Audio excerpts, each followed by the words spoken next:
Boxing King Media. We're delighted to be joined by the untouchable Kash Farooq. Kash, thank you so much for giving me your time today. It's an honor to speak to you. It's the first time I've actually spoken to you. We've spoken a lot online before. I don't know where to start, man, other than how are you coming to terms with, obviously, with what's been announced recently about your retirement? Yeah, I'm gutted, you know what I mean? And to be honest, it was a shock to me when I got the news. And obviously, it was about over a month ago I knew, obviously. Then, obviously, my final announcement was last week. So, obviously, you have to come to terms when everybody knows, you know what I mean? But I was really gutted, you know what I mean? But I knew this over a week ago. Things have been obviously getting easier as days goes on. But I still wake up in the morning. I was like, I still got the urge to fight, still do the thing. I'm still training in that, but you still got the urge to fight. And, you know, you've not got a fight day. You always feel empty. Yeah, I think you summed it up there. You know, the empty feeling inside, because that's literally been your life since, you know, you moved to Scotland. Obviously, most fans like myself were waiting for the McGregor rematch and expecting Eddie Hearn to announce a date anytime. Most boxing fans, including myself, were waiting for Eddie Hearn to announce a date for the McGregor rematch. I think that's what everybody was expecting. Obviously, it blew us all away with the news that you announced. So I think you just mentioned there, was it a month ago that you first find out that there might be an issue and you might not get your license? And I think he obviously had a few things in that, and the British court weren't satisfied moving forward with the regulations and that, so they weren't happy. And obviously, we had to look at. I got a few opinions, and they're like, "Listen, it's probably moving forward. It's probably best for you not to box." You know what I mean? And obviously, I had to come strong. That's why I've got a team and my training manager said, "Listen, it's probably best to just hang the gloves up and you can come do something with us." And obviously, it was difficult. It's probably the hardest decision I've made in my life, and yeah, I just need to live with it now. And everything was set, and I signed the contract for my new contract. I was meant to have a fight in December. I was actually meant to fight in Vegas in David Haynes' undercard. Wow. So everything that was obviously set. Then I was meant to fight Lee McGregor for in April. That was set as well. So from having that to having nothing, I mean, so it's it's very, very hard going and disappointment. But it's life. I gotta move on with that.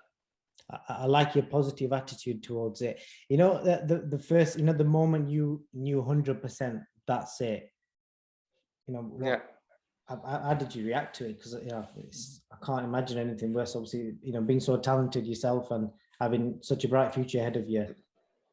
Yeah, obviously, it was gutting for me. I mean, and obviously, family, friends. I'm guessing you've got a good support network around you. It was gutting for me. Obviously, it was gutting for me. Obviously, I had to come to terms to, and I was still trying to get my head around it. I was like, it must be a dream or something. I mean, and I was like, it's obviously I wake up every day, I think I'm gonna box again, but it's not gonna happen, obviously. But I'm still coming to terms to it. It's not easy, I mean. But a day goes by, days you just get over and over it. But something come in my life that would replace it. I mean, whether it was something to do with boxing or something outside, and but I'm hoping still to be involved in the sport. I'm talking about doing something. Whether it's now a couple of months, maybe in a year or something. But I'm still planning to be involved in boxing. I mean. What are you doing now day to day? I know the coaching side is something you're going to take on. What is it you're doing day to day now with yourself? Obviously, I'm still training, get in the morning, doing things and bits and bobs, you know what I mean? And, I'm planning to help Senado Sporting Club, my manager's promotional company, and help him scout fires, and take their talent thing. So that's the things to do moving forward, I was going to ask you your two most recent fights. One of my favorites, probably not great for the action side of the Espinizo fight. It was an amazing fight. What a way to announce yourself on the zone. Because obviously, when you announced the news, for me personally, when I was thinking back, I thought, the aftershocks of that fight. I mean, sometimes them sort of fights are not good for you, are they?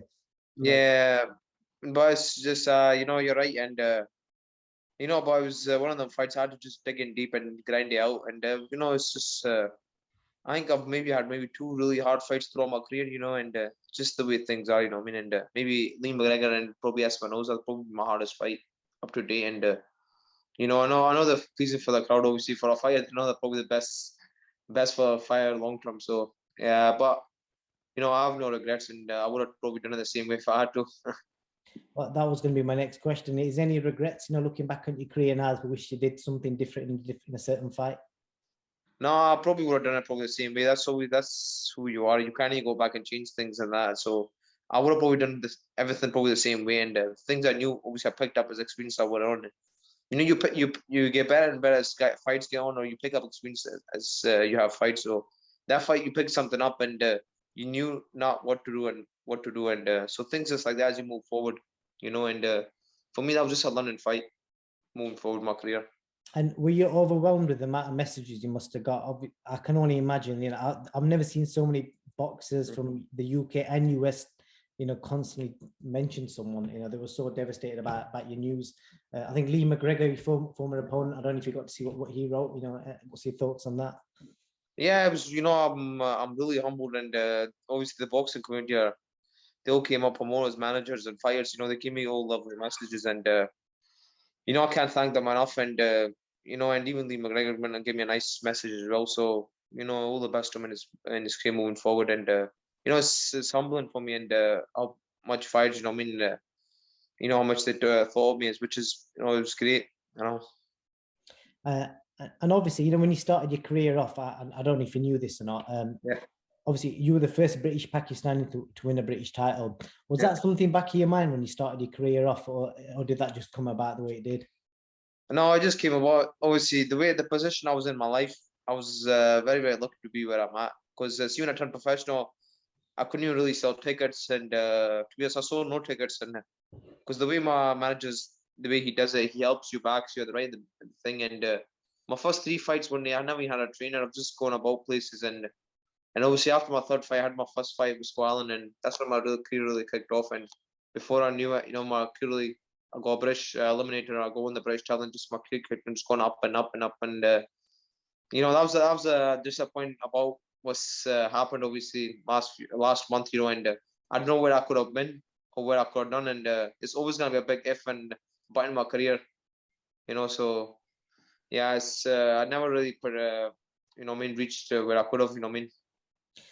I know, but like I said, the positive in that is the amount of British Pakistani fighters that have in recent times tried to win titles, whether it's English level or British level. Kash Farooq, your name is going to be down in history as you was the first one to win that British title, and that must mean something to you.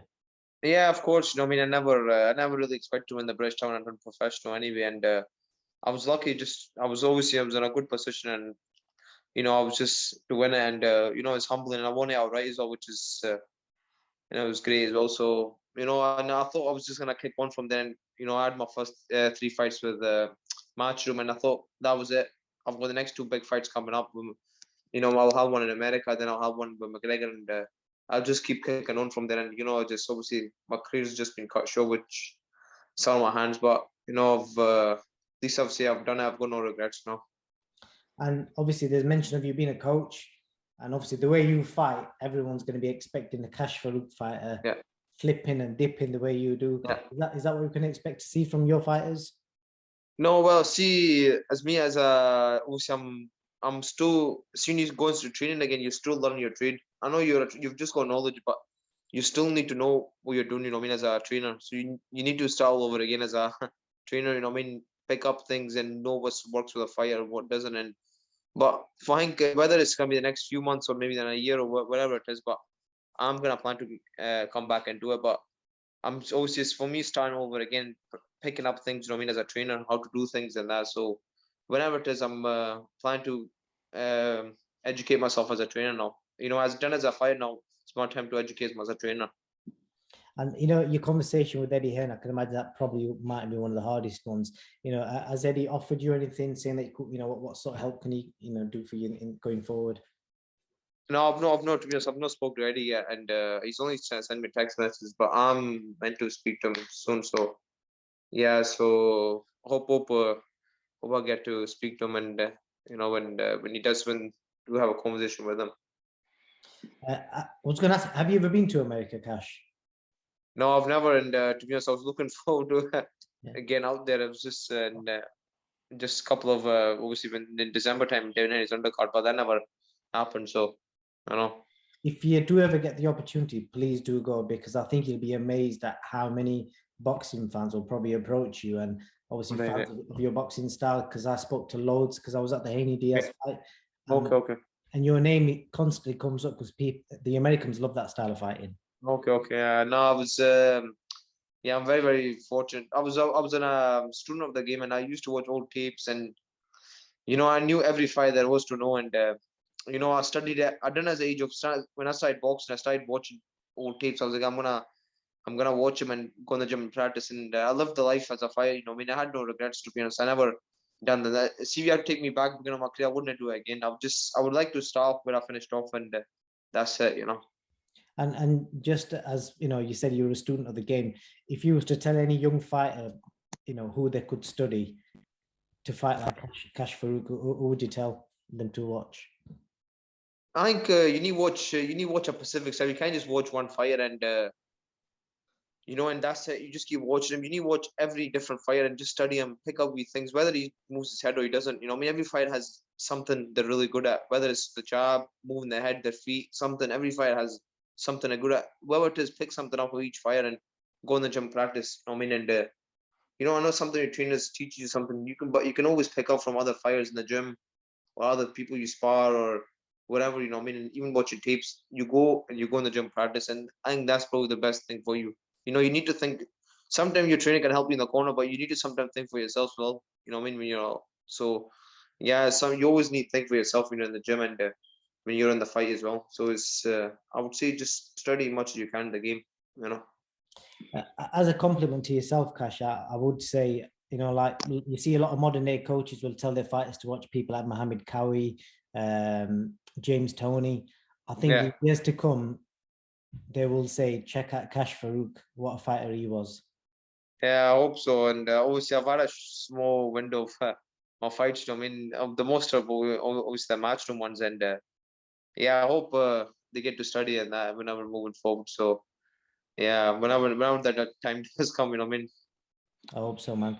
Well, Kash, I really, really appreciate you coming on speaking to us, and it means a lot, man. And I wish you all the best. And is there anything I can do for you on the media side? You just hit me up, and No worries. I is there appreciate it. Thanks very much. I appreciate that very much. Thank you. is there anything else you'd like to add, Kash? No, I just want to say I want to thanks everyone, the people messaged me, the fans, everything all around UK and around the world. I just want to say thank you to them, and I want to thank my trainer, manager, Ian Wilson. I mean, Craig Dixon, Coleman will just been sticking by me. Obviously, all my sponsors, we can't thank them enough. So, yeah, it's been good. I mean, enjoyed every minute of boxing. Top man. Kash, the untouchable Farooq, congratulations on a brilliant career that you've had and some great memories. Thank you very much. Thank you. Okay. No. Thank you.